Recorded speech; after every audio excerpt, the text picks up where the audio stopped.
বাংলাদেশ জাতীয়তাবাদী দল ধর্মীয় মূল্যবোধে বিশ্বাসী একটি দল। বাংলাদেশের সকল ধর্মের ধর্মীয় স্বাধীনতায় বিশ্বাসী। আমরা বাংলাদেশে সাম্প্রদায়িক সম্প্রীতি বজায় রেখে বাংলাদেশের সকল বৈষম্য দূর করে একটি গণতান্ত্রিক বাংলাদেশ নির্মাণের জন্য অব্যাহত প্রচেষ্টা আমরা চালু রেখেছি। আজকের এই দিনে ওলামা দলের প্রতিষ্ঠাবার্ষিকীর এই দিনে আমরা সেটা পুনর্ব্যক্ত করতে চাই।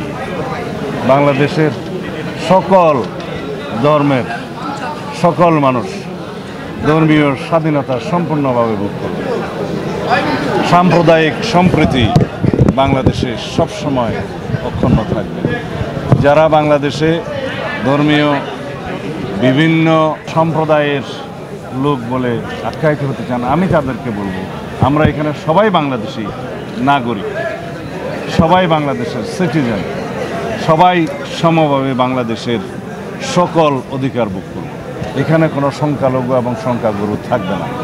আজকের নতুন প্রেক্ষিতে, নতুন পরিপ্রেক্ষিতে, একটা পরিবর্তিত পরিস্থিতিতে, গণবিপ্লবের পরবর্তীতে, গণ আন্দোলনের পরবর্তীতে নতুন যে স্পৃহা, নতুন যে আকাঙ্ক্ষা, নতুন যে অভিপ্রায় সমগ্র জনগণের মাঝে সৃষ্টি হয়েছে, সেই অভিপ্রায়, সেই আকাঙ্ক্ষাকে বাস্তবায়নের জন্য আমরা সকল ধর্মের মানুষ, সকল শ্রেণীর মানুষ এবং সকল পর্যায়ের মানুষ আমরা ঐক্যবদ্ধ থাকি বাংলাদেশকে একটি অগ্রগতির দিকে নিয়ে যাব, সমৃদ্ধ বাংলাদেশ গঠনের দিকে নিয়ে যাব।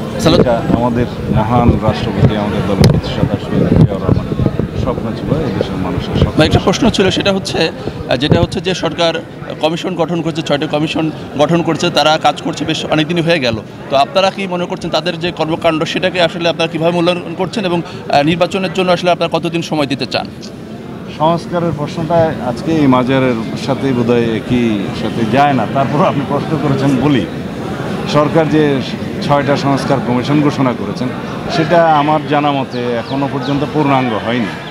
তবে মাননীয় প্রধান উপদেষ্টা আশা প্রকাশ করেছেন, তাদের সাথে মিটিং করেছেন যে 1 অক্টোবর থেকে তারা কাজ শুরু করবেন এবং 3 মাসের মধ্যে রিকমেন্ডেশন জমা দিতে পারবেন। তা আমরাও আশা করি তারা তাদের কাজগুলো সফলজনকভাবে সমাপ্ত করতে পারবেন। আমরা আমাদের দলের পক্ষ থেকেও আমরা সকল কমিশনে আমরা আমাদের সুপারিশসমূহ প্রদান করব। ওনারা ডাকলেও যাব, না ডাকলেও যাব। ধন্যবাদ। সেক্ষেত্রে বলা হচ্ছে যে আসলে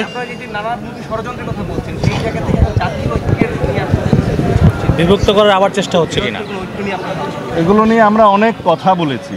আজকে বিদেশে বসে পতিত স্বৈরাচারের ফেসিবাদের যিনি দণ্ডমুণ্ড, তিনি অপারেট করছেন বাংলাদেশের ভিতরে যাতে অস্থিরতা সৃষ্টি করা যায়, কিন্তু বাংলাদেশের মানুষ কোনো রকমের ষড়যন্ত্রকে বাস্তবায়ন হতে দিবে না। আমরা জানি যে আভ্যন্তরীণ এবং বহিঃশত্রুর বিভিন্ন রকমের ষড়যন্ত্র বাংলাদেশে চলমান আছে এবং তাদের ফেসিবাদের দোসররা এখনও সব জায়গায় প্রতিষ্ঠিত আছে। তারা এখনও বাংলাদেশের সমস্ত জায়গায় বসে চেষ্টা করবে বাংলাদেশের অস্থিরতা সৃষ্টির জন্য।